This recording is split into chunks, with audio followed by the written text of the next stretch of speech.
আসসালামু আলাইকুম ওয়া রাহমাতুল্লাহি ওয়া বারাকাতুহু। আলহামদুলিল্লাহ ওয়াহদা ওয়াসসালাতু ওয়াসসালামু আলা মান লা নাবিয়্যা বা'দা। প্রশংসা আল্লাহ সুবহানাহু ওয়া তাআলার জন্য, শান্তি অবতীর্ণ হোক মুহাম্মদ সাল্লাল্লাহু আলাইহি ওয়াসাল্লামের প্রতি। আমরা আজকে একটি মহৎ কাজের ঘোষণা দেওয়ার জন্য এখানে একত্রিত হয়েছি। পবিত্র রমজান মাসের শেষ দশকে আমরা অবস্থান করছি। পৃথিবীর প্রতিটি কাজের শুরুই ছোট্ট উদ্যোগ দিয়ে হয়, তারপর আল্লাহ সুবহানাহু ওয়া তাআলা কবুল করলে, আল্লাহ সুবহানাহু ওয়া তাআলা চাইলে সেই কাজটি সফলতার দিকে বা ব্যাপকতার দিকে পৌঁছে যায়। আমরা যখন প্রথম মক্তব নিয়ে কাজ করা শুরু করি তখন কোনোদিনই আমরা ভাবিনি যে আমাদের মক্তবের সংখ্যা এত দ্রুত 500টি মক্তবে পৌঁছে যাবে, যে 500টি মক্তবের শিক্ষক আমাদের নিকটে ট্রেনিং নেবে, যে 500টি মক্তবে আমাদের সিলেবাস, আমাদের বই পরিচালিত হবে, সেগুলোর মধ্যে আমরা প্রতিযোগিতা আয়োজন করতে পারবো, রমজান মাসে 500টা মক্তবের শিক্ষকের কাছে হাদিয়া দিতে পারবো, পাঠাতে পারবো। এগুলো আমাদের কল্পনার বাইরে ছিল। কিন্তু যখন আমরা উদ্যোগ নিয়েছি, আলহামদুলিল্লাহ আল্লাহ সুবহানাহু ওয়া তাআলা সেই উদ্যোগকে কবুল করেছেন। এবং এখন যদি হিসাব করা হয় যে 500 মক্তবের শিক্ষকদের ট্রেনিং দিতে, তাদের কাছে ফ্রি বই পৌঁছাতে, তাদেরকে হাদিয়া দিতে মোট কত টাকা খরচ হয়েছে, তাহলে সেই খরচের সংখ্যা অনুমান করলে চোখ ছানা বড় হয়ে যাবে, যেটা শুরুতে আমরা যদি চিন্তা করতাম তাহলে সাহসী করতাম না, যে থাক এটা করা যাবে না। তো এরকমই আসলে একটি বড় কাজ। এই কাজের কথা বহুদিন থেকে আমার মাথায় ঘুরতো। বিশেষ করে ইসলামিক ফাইন্যান্স নিয়ে যখন ইউনিভার্সিটি অফ ডান্ডিতে পড়াশোনা করি তখন এটি আরও ভালোভাবে আমি বুঝতে শিখেছি। তার আগে এতটা ভালোভাবে বুঝতাম না যে আল্লাহ সুবহানাহু ওয়া তাআলা কেন সুদের বিরুদ্ধে এত ভয়ঙ্কর যুদ্ধের ঘোষণা দিলেন, আর কেনই বা আল্লাহ সুবহানাহু ওয়া তাআলা বারবার কর্জে হাসানা দেওয়াকে তাকে কর্জে হাসানা দেওয়া বলেছেন। কোরআনে আল্লাহ কোথাও মানুষকে কর্জে হাসানা দিতে বলেননি, বলেছেন তোমরা আল্লাহকে কর্জে হাসানা দাও। অথচ আল্লাহকে আমরা কিভাবে কর্জে হাসানা দেব? মানুষকে কর্জে হাসানা দেব। কিন্তু আল্লাহ কোরআনে বলতেছে কাকে কর্জে হাসানা দিতে? আল্লাহকে কর্জে হাসানা দিতে। আর সুদের বিরুদ্ধে উনি যুদ্ধ ঘোষণা করে রেখেছে, যে সুদের সাথে সম্পৃক্ত যারা তার আল্লাহ এবং আল্লাহ রাসূলের বিরুদ্ধে যুদ্ধ ঘোষণা করছে। তো সুদ নিয়ে যতটুকু আমার পড়াশোনা, তাতে আমি এতটুকু বুঝেছি, সুদ পৃথিবীর মানুষকে গোলাম রাখার, শুধু মুসলমান নয়, পৃথিবীর সকল মানুষ, হিন্দু, বৌদ্ধ, খ্রিস্টান, ইহুদি, মুসলিম, অমুসলিম, সকল মানুষকে অর্থনৈতিকভাবে গোলাম রাখার সবচেয়ে বড় মাধ্যম। পৃথিবীতে অত্যাচারের সবচেয়ে বড় মাধ্যম হচ্ছে সুদ। আজকের পৃথিবীতে এমন কোনো মুসলিম রাষ্ট্রপ্রধান নাই, এমন কোনো মুসলিম দেশের সেনাবাহিনীর প্রধান নাই যে গোলাম নয়। বিশাল বড় সেনাবাহিনীর প্রধান কিন্তু গোলাম। তার অন্যতম একটি বড় কারণ হচ্ছে সুদী অর্থনীতি। সুদী পুঁজিবাদী অর্থনীতির পায়ে সকলের জিনজির বাধা আছে, বাংলাদেশের, পাকিস্তানের, পৃথিবীর সব দেশের। এই জন্য এগুলো স্বাধীন নয়, গোলাম দেশ। তো এত বড় বিশাল সুদের বিরুদ্ধে সারা পৃথিবীতে এমন একটা ইকোসিস্টেম তৈরি করা হয়েছে সুদের, যে মানুষ যেন সুদ থেকে বাঁচতে না পারে। যেটা ইউরোপে বসবাস করলে, ইংল্যান্ডে আমি যে 1 বছর ছিলাম, সেখানে মানুষজনের মসজিদে গেলে, দাওয়াতি কাজ করলে তাদের মুখ থেকে যত প্রশ্ন আমাদের কাছে আসতো এবং তাদের জীবনের চলাচলের যে ব্যবস্থাপনা শুনতাম, তা থেকে এতটুকু নিশ্চিত বোঝা গেছে যে পৃথিবীতে একটা ইকোসিস্টেম তৈরি করা আছে, যে একটা মানুষও যেন এক ধাপও পা ফেলতে না পারে সুদ ছাড়া। আপনি ইউরোপ আমেরিকায় একটা বাড়ি ক্রয় করতে পারবেন না সুদ ছাড়া, অসম্ভব। পুরো জীবনের ইনকাম দিয়ে ক্রয় করতে পারবেন না একটা বাড়ি। এমনকি আপনি যদি একটা ওয়াইফাইয়ের রাউটারও কিনেন, তো রাউটারের পিছনেও ইন্স্যুরেন্স আছে, যে ইন্স্যুরেন্সের সাথে সুদ যুক্ত আছে। গাড়ির ইন্স্যুরেন্স, বাড়ির ইন্স্যুরেন্স তো আছেই, মানুষের লাইফ ইন্স্যুরেন্স তো আছেই, এটা মোবাইলের রাউটারের ইন্স্যুরেন্স আছে। আপনি যদি একটা বাসা ভাড়া নিতে যান ইউরোপ আমেরিকায়, তাহলে আপনার ক্রেডিট কার্ডের ব্যালেন্স চেক করা হবে, যে আপনি ক্রেডিট কার্ডে লেনদেন কেমন করেছেন। যদি ক্রেডিট কার্ডে সবচেয়ে ভালো লেনদেন করে থাকেন, তাহলে সিকিউরিটি মানি ছাড়া বাসা ভাড়া দেওয়া হবে। আর যদি ক্রেডিট কার্ডে লেনদেন না থাকে, তাহলে পূর্ণ সিকিউরিটি মানি দিয়ে বাসা ভাড়া নিতে হবে। তাহলে ক্রেডিট কার্ডের লেনদেন মানে সুদ। ক্রেডিট কার্ডের লেনদেন মানে আমি আগে খরচ করেছি, পরে সুদ সহ পরিশোধ করবো, এটা ক্রেডিট কার্ড। যে একটা ব্যাংক আমাকে দিচ্ছে যে এই কার্ড, ফাঁকা কার্ড, এখানে একটা টাকাও নয়, তুমি 50,000 পর্যন্ত খরচ করতে পারো, টাকা পরিশোধ করবে ব্যাংক। এই 50,000 টাকা তুমি আস্তে আস্তে 55,000 বা 60,000 আমাকে পরিশোধ করে দেবা ধীরে ধীরে। এই যতবার আপনি ব্যাংকের থেকে এইভাবে ক্রেডিট কার্ডে লেনদেন করবেন, ততবার ওই অ্যামাউন্টটা বাড়িয়ে দিবে, যে ঠিক আছে এখন তুমি 5 লাখ টাকা টাকা ছাড়াই 5 লাখ টাকা খরচ করতে পারো। তো এইভাবে মানুষকে প্রলোভন দেওয়া হয় যে যেন সে সুদী অর্থনীতির সাথে যুক্ত হয়, এবং তার অন্তরকে স্বাধীনতা দেওয়া হয় যে তুমি খরচ করো, নাও, সুদ নাও, লোন নাও। আপনারা হয়তো মনে করতে পারেন যে লোন নেওয়া বা সুদ নেওয়া অনেক কঠিন। না, পৃথিবীর সবচেয়ে সহজ, কঠিন না। সবচেয়ে সহজ দেখে এত হাজার কোটি টাকা এই দেশ থেকে পাচার হয়ে গেছে, এত সহজ এই জন্য। তো আপনার জন্য সহজ হয়ে যাবে যখন আপনি ক্রেডিট কার্ডে লেনদেন করবেন। আর যদি বলেন না ক্রেডিট কার্ডে লেনদেন করবো না, তো আমেরিকা ইউরোপ ছেড়ে পালাতে হবে, আপনি বসবাসই করতে পারবেন না।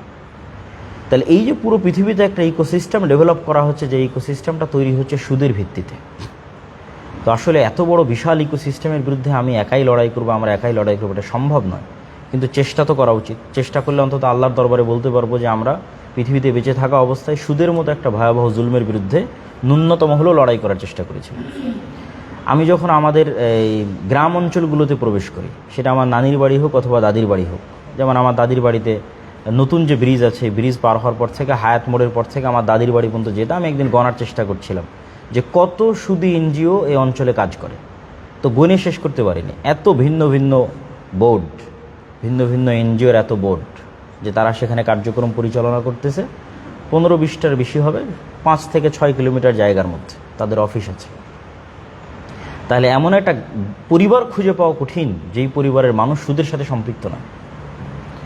আর যখন সুদের সাথে সম্পৃক্ত হবে তখন মিথ্যা বলবে। মানে যখনই সুদী লোনের সাথে সম্পৃক্ত হবে তখন কি বলবে?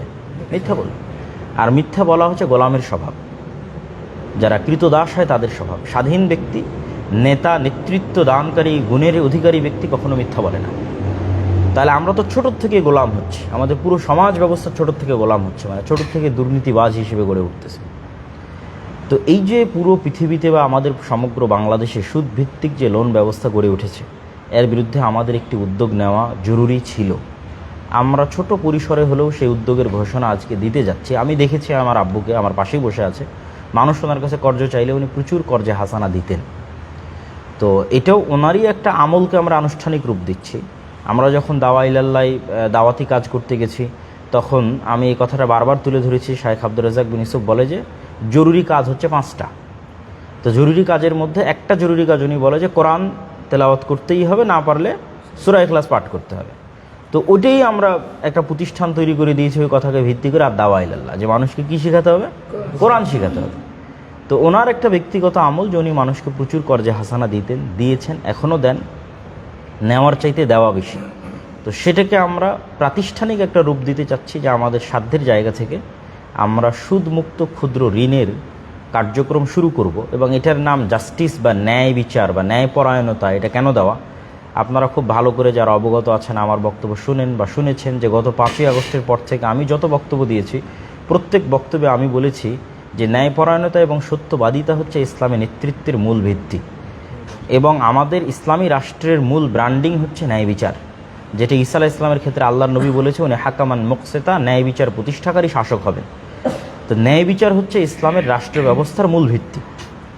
তো সমাজে যত অন্যায় অনাচার বিরাজ করছে, মাদ্রাসা মসজিদ শুধু কোরআন এবং হাদিস শিক্ষা দিবে তা নয়, আমি যেটা বারবার আওয়াজ উঠাচ্ছি যে আল আমরু বিল মারুফ ওয়ান নাহি আনিল মুনকার করবে। এবং সেটার সুযোগ এখন, কেননা এখন গ্রাম পর্যায় পর্যন্ত পলিটিক্যাল যে পাওয়ার, সেই পাওয়ারটা জিরো।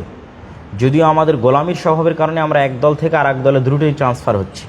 এই যে পুরো রমজানে মানুষ এত কম দামে জিনিসপাতি ক্রয় করলো, এত বিদ্যুৎ সরবরাহ ভালো থাকলো, তারপরেও মানুষের কাছে গণতন্ত্র লাগবে। মানে গণতন্ত্র দিয়ে অযোগ্য নেতাকে না বসানো পর্যন্ত তার শান্তি নাই। তাহলে গণতন্ত্র সমান সমান অযোগ্য নেতা।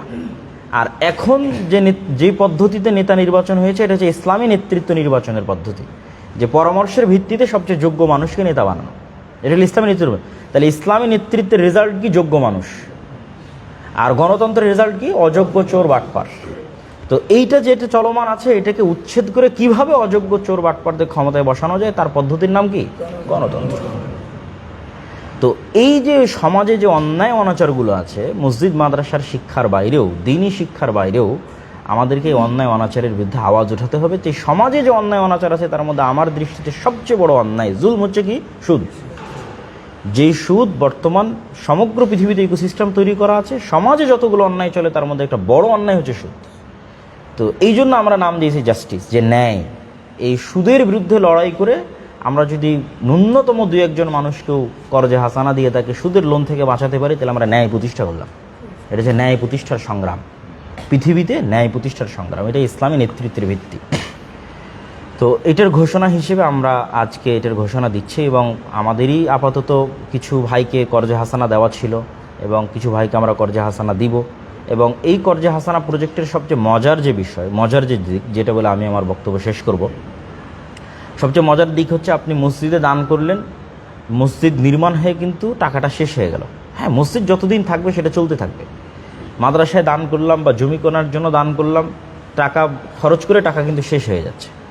কিন্তু কর্জে হাসানার জন্য যদি আমরা একটা ফান্ড তৈরি করি, তাহলে এই কর্জে হাসানার এই ফান্ডটা যদি শতভাগ ব্যাক আসে, তাহলে কোনো দিন শেষ হবে না।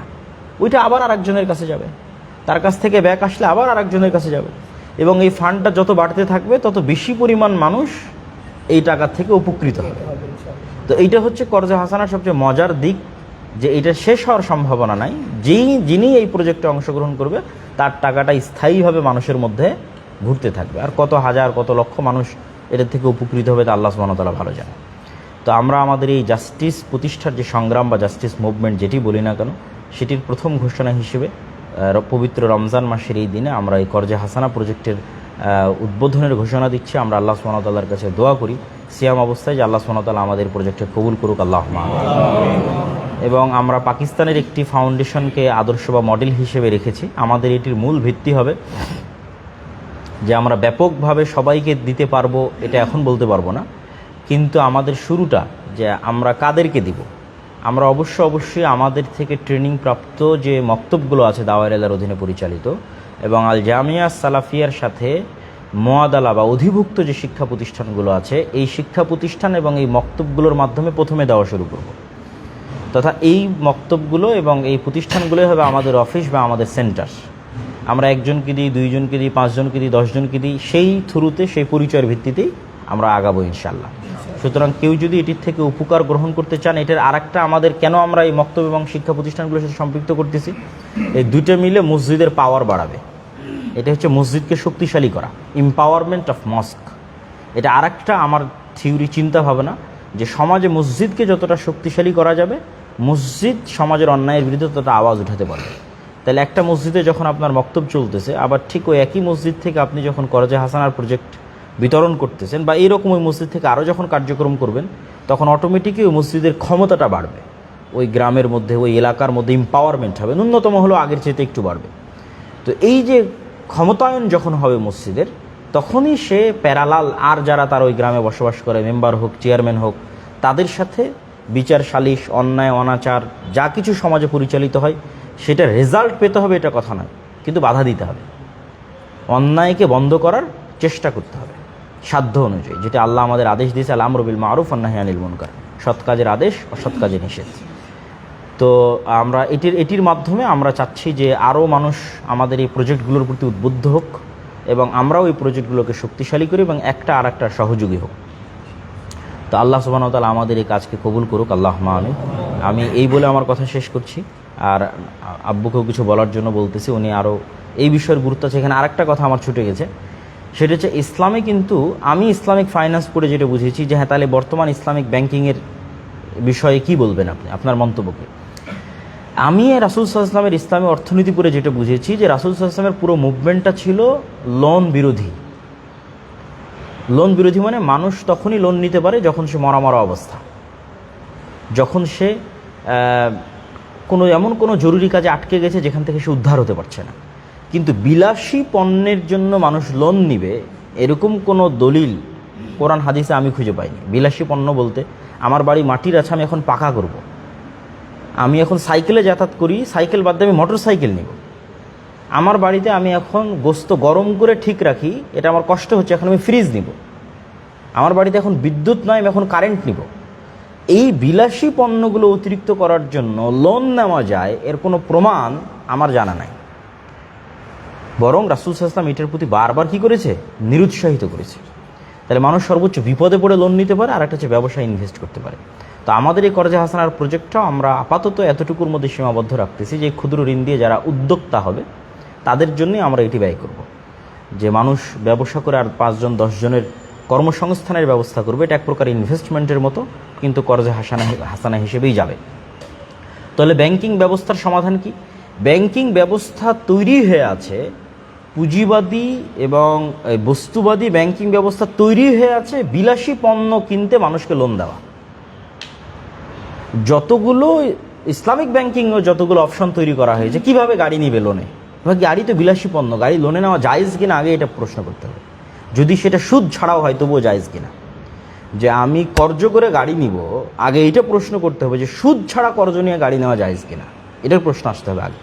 এটার কোনো দলিল কোরআন এবং হাদিস থেকে পাওয়া যায় কিনা, এটা অনেক বড় ব্যাপার। রাসূল সাল্লাল্লাহু আলাইহি ওয়াসাল্লাম এতটা কর্জ বিরোধী ছিলেন। তাহলে আজকের পুরো ব্যাংকিং সিস্টেম, বস্তুবাদী পুঁজিবাদী ব্যাংকিং সিস্টেম দাঁড়িয়েই আছে আপনাকে বিলাসী পণ্য কিনতে লোন দেবে। ফলত তাদেরকে চতুর্মুখী কলা কৌশল অবলম্বন করা লাগতেছে। আর ইসলামের যদি ব্যাংকিং ব্যবস্থা হয় তাহলে তার সিম্পল মূলনীতি দুটেই, হয় মানুষকে, বিপদগ্রস্ত মানুষকে কর্জে হাসানা দাও, আর না হলে ব্যবসায় ইনভেস্ট করো। কিন্তু এইরকম কোনো সমন্বিত ব্যবস্থা যেখানে আমি একজনকে লোন দিয়ে তার থেকে অতিরিক্ত সুদ আদায় করব, আবার গ্রাহক আমাকে যেটা জমা দিচ্ছে, আপনারা মনে করেন যে আমরা এটা জমা দিচ্ছি, ব্যাংকের পরিভাষায় এটা জমা নয়। ব্যাংকের পরিভাষায় এটা কি বলেন তো? ব্যাংকের পরিভাষায় এটা লোন। আমরা গ্রাহকরা ব্যাংকে লোন দিচ্ছি, এটা আমি আগে জানতাম না। ইসলামিক ফাইন্যান্স পড়ার পরে জানি যে আমরা যতজন ব্যাংকে টাকা দিয়ে আসছি, ব্যাংকে কি দিয়ে আসছি? লোন দিয়ে আসছি। এই লোনের বিপরীতে ব্যাংক আমাদেরকে সুদ দেয়। ঠিক ওই টাকাটা সে আবার আর 10 জন ব্যবসায়ীকে লোন দিচ্ছে। তাহলে ওই 10 জন ব্যবসায়ীর কাছ থেকে সুদ দিচ্ছে বেশি, আমাকে সুদ দিচ্ছে কম, মধ্যের টাকা দিয়ে ব্যাংক চলতেছে। তো এই ব্যাংকিং সিস্টেমের টুলসটাই, এই যন্ত্রটাই একটা পুঁজিবাদী বস্তুবাদী যন্ত্র। এটার পরিপূর্ণ ইসলামাইজেশন কিভাবে হবে আল্লাহ সুবহানাহু ওয়া তাআলা ভালো জানে। আমার বুদ্ধিতে আমি গবেষণা করে সেটি বের করতে পারিনি। তবে আমি এতটুকু বুঝেছি, ইসলামী অর্থনীতি হচ্ছে লোন বিরোধী। মানুষকে অল্পে তুষ্ট থাকতে হবে, এটা হচ্ছে ইসলামী অর্থনীতির মূল ভিত্তি। মরলে যখন অপারেশনের দরকার তখন লোন নিতে পারে, তখন সমাজ তাকে কর্জে হাসানা দিবে। এই জন্য সোশ্যাল সিকিউরিটি থাকতে হবে, সোশ্যাল ইন্স্যুরেন্স থাকতে হবে। মানুষ বলে যে আমার লাইফ ইন্স্যুরেন্সের দরকার। আসলে ইসলাম সমাজ ব্যবস্থা এমনভাবে সাজিয়েছে যে সোসাইটি ওই ব্যক্তিকে ইন্স্যুরেন্স দেবে, আলাদাভাবে লাইফ ইন্স্যুরেন্স লাগবে না। সমাজ ব্যবস্থা এমনভাবে ইসলামের সাজানো আছে যে সোসাইটি ওই ব্যক্তিকে ইন্স্যুরেন্স দেবে, যে এই ব্যক্তিকে মারা গেলে তাকে কিভাবে সহযোগিতা করা হবে, তার পরিবারকে কিভাবে সহযোগিতা করা হবে, তার পরিবার কিভাবে চলবে। এই জন্য আল্লাহ বলছে আমাকে কর্জে হাসানা দাও। যাকে এগুলো অনেক গভীর আলোচনা, এগুলো যখন আরও আমরা ব্যাপক আলোচনা করব এবং এই বিষয়ে আমরা আরও লেখালেখি করব তখন বোঝা যাবে ইনশাআল্লাহ। তো আমরা আবারও দোয়া করি যে আল্লাহ সুবহানাহু ওয়া তাআলা আমাদের এই কাজটিকে কবুল করুক, আল্লাহুম্মা আমিন। এখন আপনাদের সামনে কথা বলছে শ্রদ্ধেয় শাইখ আব্দুর রাজ্জাক বিন ইউসুফ।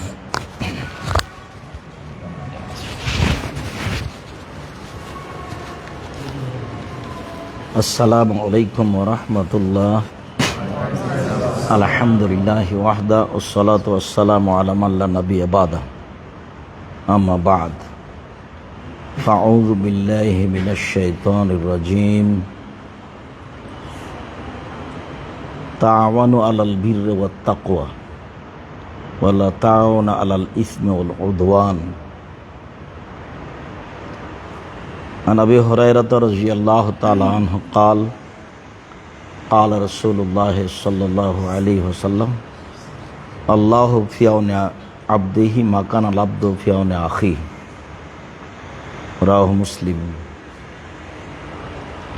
সম্মানিত দিনী ভাই, সময়ের গতিতে যারা অবগত হবেন আমাদের এই গুরুত্বপূর্ণ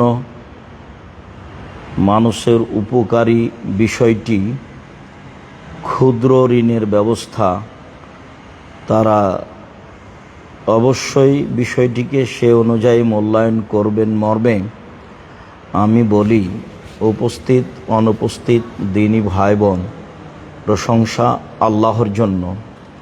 শান্তি অবতীর্ণ হোক আল্লাহর রাসূলের উপর সাল্লাল্লাহু আলাইহি ওয়াসাল্লাম। আল্লাহ তাআলা বলেন, তোমরা ভালো কাজে পরস্পরে সাহায্য করো, আর পাপ ও অন্যায় সীমালঙ্ঘন কাজে পরস্পরে সাহায্য করো না। সূরা মায়েদা 2 নম্বর আয়াত। অত্র আয়াতটিকে পৃথিবীর মানুষ একটি মূল বিষয় হিসাবে গ্রহণ করেছে, যে মানুষ অত্র আয়াতের ভিত্তিতে ভালো কাজে পরস্পরকে সাহায্য করবে আর মন্দ কাজে পরস্পরকে সাহায্য করা থেকে বিরত থাকবে। ঋণের বিষয়টি আমরা আগে থেকেই অবগত আছি, আর আব্দুল্লাহ যেভাবে বলছিল তাতে আমরা আরও ভালোভাবে স্পষ্ট হচ্ছিলাম ঋণ আর সুদ কি জিনিস। আল্লাহ তাআলা বলেন, ওয়াকরিদুল্লাহ কারদান হাসানা, তোমরা আল্লাহকে কর্জে হাসানা দাও, ভালো ঋণ প্রদান করো। আল্লাহকে ঋণ দিতে বলছেন, তো আল্লাহর তো ঋণের প্রয়োজন নাই। আল্লাহ তো হচ্ছে আল্লাহু সামাদ, মুখাপেক্ষী, নিরপেক্ষ, মুখাপেক্ষীহীন, যার এসব প্রয়োজন নেই। তো আল্লাহ তাআলা এখানে আল্লাহকে ঋণ দিতে বললেন যারা সমাজে আসলেই এই মুহূর্তে তাকে ঋণ দেওয়া প্রয়োজন, তার আহাল পরিবার নিয়ে বেঁচে থাকার জন্য, তার এই চিকিৎসা গ্রহণের জন্য, তার এই দুর্ঘটনা থেকে বেঁচে থাকার জন্য, বা তার এই দুর্ঘটনায় তাকে উপকার করার জন্য যে ঋণ দিতে হবে, সে ঋণটাই তোমরা আল্লাহকে প্রদান করলে। আসলে মানুষকে দিতে গিয়ে আমরা ঋণ আল্লাহকে দিলাম। এইভাবে কেন? বুখারী মুসলিমের এক হাদিসে এসেছে, রাসূল সাল্লাল্লাহু আলাইহি সাল্লাম বলেন, আল্লাহ তাআলা বলেছেন, ইয়াবনা আদম আনফিক আলাইকা, আদমের ছেলে মেয়ে শোনো, তোমরা আল্লাহকে দান করো, আল্লাহ তোমাদের ওটা পূর্ণ করে দিবেন। তো মানুষ যখন মানুষকে ঋণ দিবে, তো এইটা পূর্ণ করে দেওয়ার এবং এর ভালো যত দিক আছে সেগুলো করে দেওয়ার জিম্মেদারি কে? আল্লাহ। সেই জিম্মেদারি আল্লাহ পালন করবেন। যার কারণে এই আয়াতকে আল্লাহ রসুল ওইভাবে বললেন হাদিসে কুদসি দিয়ে, যে আল্লাহ তাআলা বলেন, হে আদমের ছেলে মেয়ে, তোমরা ঋণ দান করো আল্লাহকে, আল্লাহ সেটা পূর্ণ করে দিবেন। কিভাবে করবেন? আল্লাহ তাআলা এক জায়গায় বলেন, ইয়ামহাকুল্লাহু রিবা ইউরবি সাদাকাত, আল্লাহ তাআলা সুদকে সংকুচিত করেন। সুদ খেলে মানুষের অর্থ সম্পদ সংকুচিত হবে, নিঃস্ব হবে, এটা আল্লাহর কথা। আর দান করলে মানুষের টাকা বেড়ে যাবে। মানুষ ঋণ দিলে মানুষের টাকা বেড়ে যাবে। দানের চেয়ে ঋণ অনেক ঊর্ধ্বে। রাসূল সাল্লাল্লাহু আলাইহি সাল্লাম বলেন, 1 টাকা দান করলে 10 নেকি হয়, আর 1 টাকা ঋণ দিলে 18 নেকি হয়। তাহলে মানুষ যে মানুষকে দান করে, ঋণ করে সহযোগিতা করে, তার সহযোগিতার সবচেয়ে বড় দিক হলো ঋণ। তাই এখানে আল্লাহ তাআলা বলছেন যে তোমরা আল্লাহকে ঋণ দাও। দান করলে যে অর্থ সম্পদে আল্লাহ বরকত দিবেন, ঋণ দিলে আল্লাহ তাআলা সে অর্থ সম্পদে অনেক অনেক বেশি বরকত দিবেন, যা রাসূল সাল্লাল্লাহু আলাইহি সাল্লাম বললেন। পক্ষান্তরে সুদ তো আল্লাহ তাআলা বলেছেন মানুষের অর্থ সম্পদকে কমিয়ে দেয়। আর রাসূল সাল্লাল্লাহু আলাইহি সাল্লাম বলেছেন, যদিও মানুষ সুদকে বাস্তবে বেশি দেখে, কিন্তু তার শেষ হলো নিঃস্ব হওয়া। তার শেষ পরিণতি হলো তাকে নিঃস্ব হতে হবে। তার প্রমাণ আমাদের এলাকাতে হাজারো আছে, যে যারা কিস্তিতে টাকা উঠিয়েছে, পরিশোধ করব বলে কিস্তিতে, তারা এক পর্যায়ে নিঃস্ব হয়ে গেছে। বাড়িঘর বিক্রি করে চলে গেছে। তার একটা প্রমাণ আমার বাসা নদাপাড়াতে এখানেই আছে। একটা পরিবার ওই ওদের নিজের বাড়িতে থাকছিল পাশেই। তো কিছুদিন পরে দেখি আর ওরা নেই। কি হয়েছে, যে ঋণ পরিশোধ করতে না পারায় যারা ঋণ দিয়েছিল তারাই বাড়িটা নিয়ে নিয়েছে।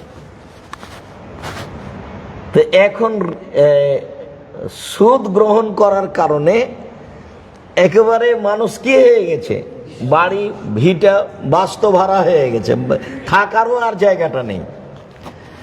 তো এইটাই ঠিক যে ঋণের শেষ ফলাফল তাকে নিঃস্ব হতেই হবে। বহুদিন বক্তব্যে বলা আছে যে যারা ঋণ নিচ্ছে তাদেরকে একদিন না একদিন ভিক্ষুক হতেই হবে। যারা এইভাবে টাকা দিয়ে বেশি টাকা নেয়। আব্দুল্লাহর একটা বক্তব্য শোনার আগে আমি এই কথাটা বুঝতাম না। তো যেদিন বক্তব্যটা অবগত হলাম সেদিন আমি বুঝলাম যে আসলে টাকার মূল গতি কি। টাকাকে তার নিজ গতিতে চলতে দিলে মানুষের সমাজে সমস্যা হবে না। সেটা হলো এই, টাকা ব্যবহার হয় বিনিময়ে। এটা হলো টাকার নিজস্ব গতি। আমি 1 কেজি বেগুন নিয়েছি, বিনিময়ে টাকা দিয়েছি, এটা হলো টাকার নিজস্ব গতি। আমি 1 কেজি চাউল কিনেছি, তার বিনিময়ে টাকা দিয়েছি, এটা হলো টাকার নিজস্ব গতি। আর টাকা দিয়েই যদি টাকা নিই তাহলে টাকার নিজস্ব গতিতে বাধা দেওয়া হয়েছে। ও আর নিজের মতো চলতে পারলো না। আমি টাকা দিয়েই টাকা নিলাম। তো 100 টাকা লোন দিয়েছি, ঋণ দিয়েছি, 6 মাস পরে 120 টাকা নিব। তাহলে তো বাহ্যিকভাবে আমার টাকাতে টাকা বাড়লো। কিন্তু আল্লাহ বলছেন যে টাকাতে টাকা বাড়ে না, আল্লাহর নবী বলছেন টাকাতে টাকা বাড়ে না। তাহলে ফলাফল কি? যেহেতু টাকাকে নিজ গতিতে চলতে দেওয়া হয়নি, তখন সমাজের যা অবস্থা সেটাই হবে। বাহ্যিকভাবে টাকা বেশি দেখলেও সে একদিন নিঃস্ব হয়ে যাবে। তখন হবে যে দেশ হিসেবে টাকা 2-1 মানুষের হাতে চলে যাবে, আর বাকি মানুষগুলি নিঃস্ব হয়ে যাবে। গ্রাম হিসাবে টাকা 2-1 মানুষের কাছে চলে যাবে, বাকি লোকগুলি নিঃস্ব হয়ে যাবে। পৃথিবী হিসাবে কয়েকটা দেশে টাকা চলে যাবে, বাকি দেশগুলি নিঃস্ব হয়ে যাবে। এক পর্যায়ে দেউলিয়া হয়ে যাবে। কেন? টাকাকে তার নিজ গতিতে চলতে দেওয়া হয়নি। টাকার নিজস্ব গতি এটাই যে তাকে বিনিময়ে ব্যবহার করতে হবে। যখন টাকাকে তার নিজস্ব গতিতে ব্যবহার করা হয়নি তখন টাকার উপরে জুলুম করা হয়েছে। আর যখন কোনো জিনিসের উপরে জুলুম করা হয় তখন সেই জিনিস টিকতে পারে না, তাকে এক সময় সরতে হবেই। আপনি একজন সম্মানী মানুষ, জামিয়া সালাফে এসেছেন, তা আপনাকে সম্মান সহকারে থাকতে দিতে হবে, বসতে দিতে হবে। কিন্তু আপনাকে গেটের পাহারাদারের সমানও মূল্যায়ন করলাম না, তখন কি আপনি এখানে টিকতে পারবেন? তখন আপনি ভাববেন যে আমার এখানে হবে না। 2-1 দিন থাকার পরে পরিবেশ পরিস্থিতি দেখে কেটে পড়বে, চলে যাবে। তো টাকার অবস্থা তাই। টাকাকে যখন মানুষ তার নিজস্ব অবস্থায় রাখবে না, তখন টাকার যেটা ফল সেটা সে ভোগ করবেই, সেটা হলো নিঃস্ব হওয়া।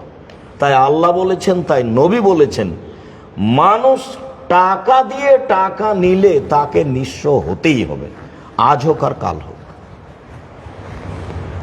অতএব যেই কথাটি আমি আজকে আপনাদের সামনে বলবো বলে কিছুক্ষণ কথা বলছিলাম, সেই কথাটি হলো এই যে কাজ আসলেই ছোট পরিসরেই শুরু হয়, তারপরে ধীরে ধীরে বাড়ে। দারুল উলুম দেওবন্দ দেশের নয়, পৃথিবীর বলতে গেলে একটা শীর্ষস্থানীয় প্রতিষ্ঠান। তার 6টা খুঁটি দিয়ে একটা চাল দিয়ে চালু হয়েছিল, 8-10 জন ছাত্র দিয়ে। আর জামিয়া সালাফে রূপগঞ্জ, নারায়ণগঞ্জ, ঢাকা একবারে নিঃস্ব অবস্থায় চালু হয়েছিল। তাই আমি 2013 সালের 24শে আগস্ট রোজ মঙ্গলবার সকাল 11টার সময় ওখানকার এক কাঁঠাল গাছের নিচে বলেছিলাম, আমার হাতে টাকা নাই এ কথা সত্য, এখানে প্রতিষ্ঠান গড়বে এ কথা সত্য, ইনশাল্লাহ গড়বেই গড়বে। কিভাবে গড়বে তা আমি জানি না, তবে নিশ্চিত গড়বে, অবধারিত গড়বে, গড়বেই গড়বে, ইনশাল্লাহ গড়বে। সেখানে গেলে এখন বোঝা যায় যে আল্লাহর আসলে দয়া কেমন, আল্লাহর রহমত কেমন। অবশ্য ডাঙ্গিপাড়াও তার একটা জাজল্য প্রমাণ। ডাঙ্গিপাড়াতে আমরা খুব নিঃস্ব অবস্থায় এসেছিলাম, তারপরে এখন আমরা অনেক কিছু দেখছি। তারপরে এই মসজিদটা ভাবলেই তো অনেক কিছু ভাবা লাগে। তো এখানে সূচনায় আমি যারা অবগত হচ্ছেন সামনে সময়ের গতিতে এই বড় কাজটি ক্ষুদ্রভাবে শুরু হচ্ছে, অবগত হবেন, তখন খুশি হবেন এই মর্মে যে আমি কয়েকদিন যাবৎ বাসা থেকে বের হয়ে মসজিদে যেতাম ডাঙ্গিপাড়ায়। এখানে তো হাতের বামে গাছের, ছোট্ট আম গাছের নিচে একটা গাড়ি দাঁড়িয়ে থাকতো। সেই গাড়িটার গায়ে একটা কাগজ লাগা ছিল, আর দাওয়া এলাল্লাহ, আল্লাহর পথে দাওয়াত। তো আমি দেখি, চলে আসি, দেখি, যাই, তো এটা কি আমি বুঝে উঠি না। তা আমি একদিন বলছি কয়েকদিন পরে আব্দুল্লাহকে, আব্বু গাড়ির গায়ে একটা কাগজ লাগানো আছে, আর দাওয়া এলাল্লাহ, এটা কি? তো আব্দুল্লাহ বলছে যে আব্বু আমার কয়েকটা স্বাদ, আমি তো আপনাকেও দেখলাম আর পৃথিবীর অনেক দেশই ঘুরে দেখলাম, তাতে দেখলাম যে মানুষ মানুষের দাস, মুসলমানেরা ইহুদি খ্রিস্টানের দাস হিসেবে জীবিকা নির্বাহ করছে। তো এই দাসত্ব মুক্তর পথ কি হতে পারে, দাস থেকে মুক্তির পথ কি হতে পারে? মুসা আলাইহিস সালামকে তো না হয় সরাসরি আল্লাহ পাঠিয়েছিলেন যে আপনি যান ফেরাউনকে বলেন। তো ফেরাউনকে বলেন, ফেরাউনকে কি বলেন? সরাসরি মুসা আলাইহিস সালাম বলছেন যে বনী ইসরাইলকে ছেড়ে দেন, একবারে সরাসরি, প্রথম কথা এটাই। তার মানে আমরা আগে দাস মুক্ত হতে চাই, কোনো কথা নাই। যেটা আল্লাহ বলছেন ফেরাউনকে নরম ভাষায় বলতে আদেশ করছেন, কিন্তু এটাই বলতে বলছেন যে ওখানে গিয়ে নিজেকে দাসমুক্ত করেন। তো প্রথমে তো বললেন যে আমি তো, আমার মুখে সমস্যা আছে, ভালোভাবে কথা বলতে পারি না। তাহলে ঠিক আছে, আমি ওটা ঠিক করে দিচ্ছি, আপনি বলতে থাকেন, রব্বি ইশরাহ লি সাদরি ওয়া ইয়াসসির লি আমরি ওয়াহলুল উকদাতাম মিন লিসানি ইয়াফকাহু কাওলি। তারপরে বললেন যে আমি তো যেতে সাহস করছি না, ফেরাউনের পক্ষ থেকে আমার ওপর একটা অভিযোগ আছে, আমি এক থাপ্পড় দিয়ে একটা মানুষ মেরেছিলাম, আমি গেলে তো সব মেরে দিবে। তো বলে ঠিক আছে আমি এটা দেখবো, আমি তোমার সাথে আছি। এই জন্য পরে আবার উনি বলবেন যে আল্লাহ আমার সাথে আছে। ঠিক আছে, ওটা আমি দেখছি, আমি আপনার সাথে আছি, যান। তখন উনি বলছেন তাহলে আমি একাই যেতে পারবো না, আমার ভাইকে আমাকে সাথে দিতে হবে। তখন আল্লাহ বললেন ঠিক আছে, সেটাও দিলাম। তখন আল্লাহ বললেন যে সবটাই মেনে নিলাম, আমাকে ডাকতে অলসতা করো না। সুবহানাল্লাহ, আলহামদুলিল্লাহ, আল্লাহু আকবার বলতে অলসতা করো না। তো এখন এত কিছু নিয়ে এই অবস্থায় মুসা আলাইহিস সালাম গিয়ে সরাসরি বলছেন বনী ইসরাইলকে ছেড়ে দেন। তো এই কথা শুনে তো ফেরাউন অবাক, অবাক কথা, আমার বাড়ির কাজের লোক, আমার বাড়িতে যে খেয়ে লালন পালন হয়, সে আমাকে এভাবে বলে। তো প্রথমে বলছে তুমি কি সেই ছেলে নও যাকে আমি শিশুকালে লালন পালন করেছি? তুমি কি তোমার বয়সের বহুদিন আমার বাসায় থাকনি? তুমি তোমার কর্ম করেছো যা করেছো, তুমি একটা মানুষকে হত্যা করেছো, আর তুমি আমাকে এভাবে বলো, তুমি বড় অকৃতজ্ঞ। এই পর্যন্ত ফেরাউন বলল। তো এখন মুসা আলাইহিস সালাম বলছেন জি, আমি যা করেছি তা করেছি, আমি এক থাপ্পড়ে মানুষ মেরেছি, তখন আমি ভুল পথে ছিলাম, আমি আপনার হত্যার ভয়ে দেশ ছেড়েছি, আল্লাহ আমার প্রতি দয়া করেছেন, আমাকে নবী করেছেন, আমাকে জ্ঞানে গুণে পূর্ণ করেছেন, আপনি আমার প্রতি অনুগ্রহ করেছেন, অনুগ্রহ করে আপনি খোঁটা দিয়েছেন, সেই সুবাদে আপনি বানি ইসরায়েলকে দাস দাসীতে পরিণত করেছেন, বানি ইসরায়েলকে ছেড়ে দেন। এটা মূসা আলাইহিস সালামের কথা। তো এই দাসত্ব মুক্ত হতে হলে, দাস থেকে মুক্ত হতে হলে কি করতে হবে? তার প্রথম পদক্ষেপ আগে জানতে হবে আমি কে। তাহলে আকীদা সংশোধন আর কোরআন তেলাওয়াত। তাহলে আমি বুঝতে পারবো বিত্তশালী হয়ে দাস থেকে মুক্তি পাওয়া যায় এ কথা নয়, দাসত্ব মুক্ত হওয়া যায় টাকা হলে এ কথা নয়, আকীদা সংশোধন হলেই দাসত্ব মুক্ত হওয়া যায়। আব্দুল্লাহ যে এক সময় বলল লন্ডন আমেরিকার কথা, আমিও তার বাস্তব দেখেছি। কোনো একটা পরিবার বাংলাদেশ বা ভারত পাকিস্তান থেকে গিয়ে সে দেশে বসবাস করছে লোন ছাড়া, এমন পথ নেই। বাড়িঘর করার কোনো অনুমতি নেই, কোনো কিছু করার অনুমতি নেই লোন ছাড়া, সুদ ছাড়া। অথচ সুদের ভয়াবহতা এত বেশি, যেসব কারণে সরাসরি জাহান্নাম ঘোষণা হয়েছে সেটা হলো একটা সুদ। 7টা কারণে মানুষ সরাসরি জাহান্নামে যাবে এক আয়াতে, এক হাদিসে ঘোষণা হয়েছে, তার একটা হয়েছে সুদ। আর ওই দেশে বসবাস করতে হলে সুদ নিতে সে বাধ্য, নিতেই হবে।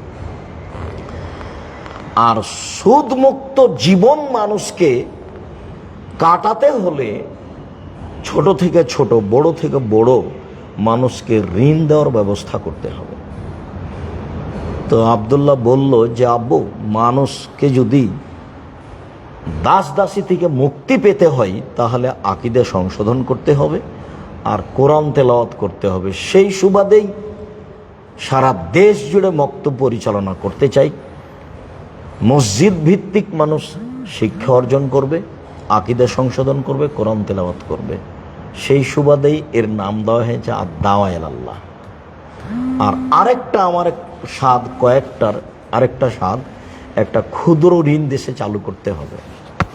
যে কোনো মূল্যে ক্ষুদ্র ঋণ চালু করতে হবে। এই ক্ষুদ্র ঋণের মাধ্যমে সময়ের গতিতে মানুষ আগাবে। ওখানে তারা আরও একটা প্রস্তাব ছিল, ব্যাংকিং ব্যবস্থাপনায় হয়তোবা সময়ের গতিতে পরিবেশ পরিস্থিতি হলে এক সময়ে পদক্ষেপ নিতে পারে, আল্লাহ আলাম, পরিস্থিতি কথা বলবে।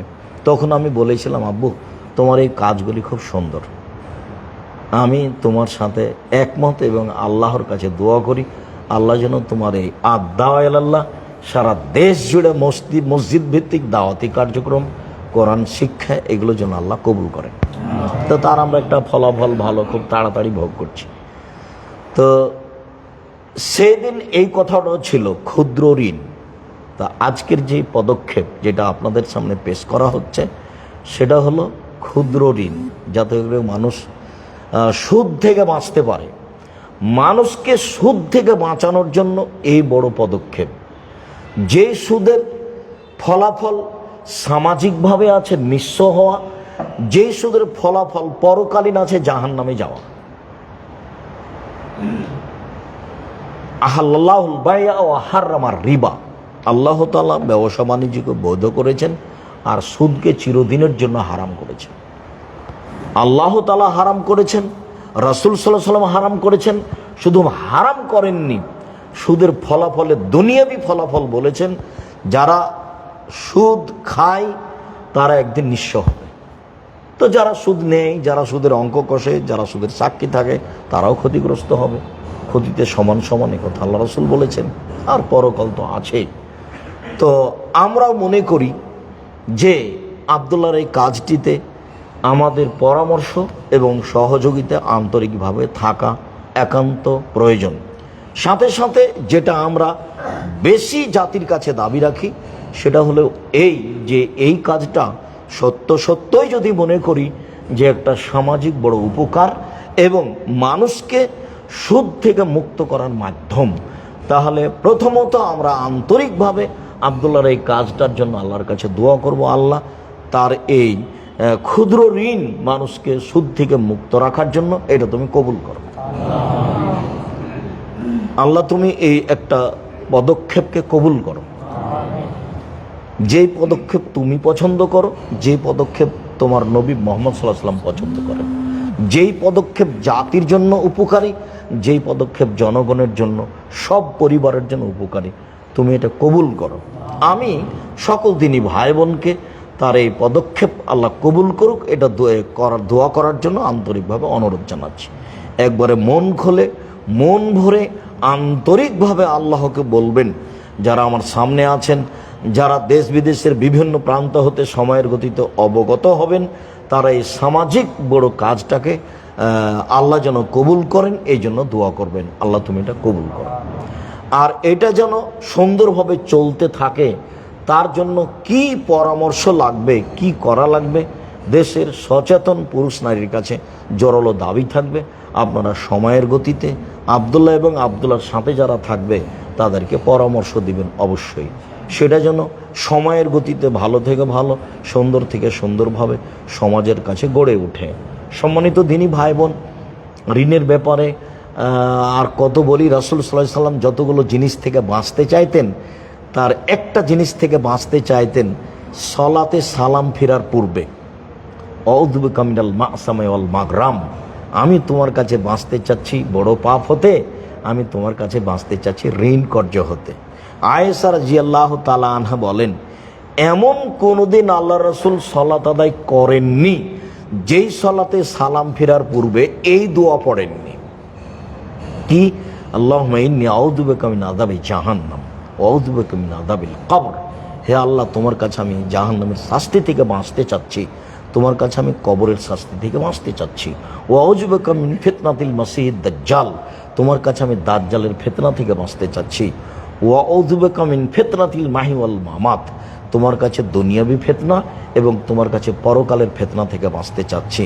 ওয়া আউযু বিকা মিনাল মা'সামি ওয়াল মাগরাম, তোমার কাছে বাঁচতে চাচ্ছি ঋণ কর্য হতে, তোমার কাছে বাঁচতে চাচ্ছি বড় পাপ হতে। তোমার কাছে বাঁচতে চাচ্ছি ঋণ কর্য হতে, আর তোমার কাছে বাঁচতে চাচ্ছি বড় পাপ হতে। রাসূল সাল্লাল্লাহু আলাইহি সাল্লাম এই ঋণ কর্য থেকে বাঁচতে না চেয়ে সালাম ফিরতেন না।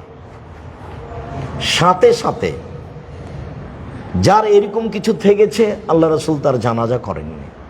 সমাজকে এই সুদের সাথে জড়িত ঋণ থেকে বাঁচাতে হলে এই ক্ষুদ্র ঋণের ব্যবস্থা জরুরিভাবে চালু করতে হবে, এটাকে গ্রহণ করতে হবে। আমরা আল্লাহর কাছে আন্তরিকভাবে দোয়া করি, আল্লাহ তুমি এটা কবুল করো।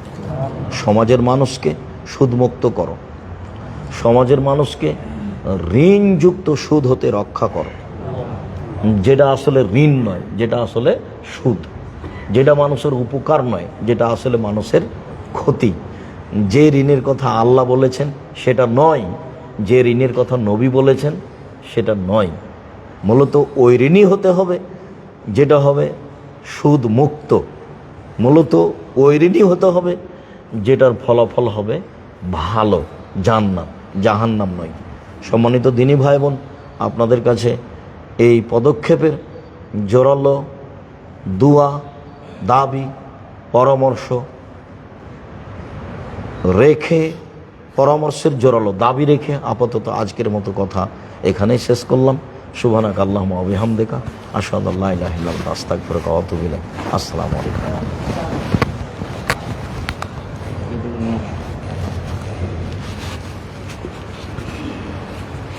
কি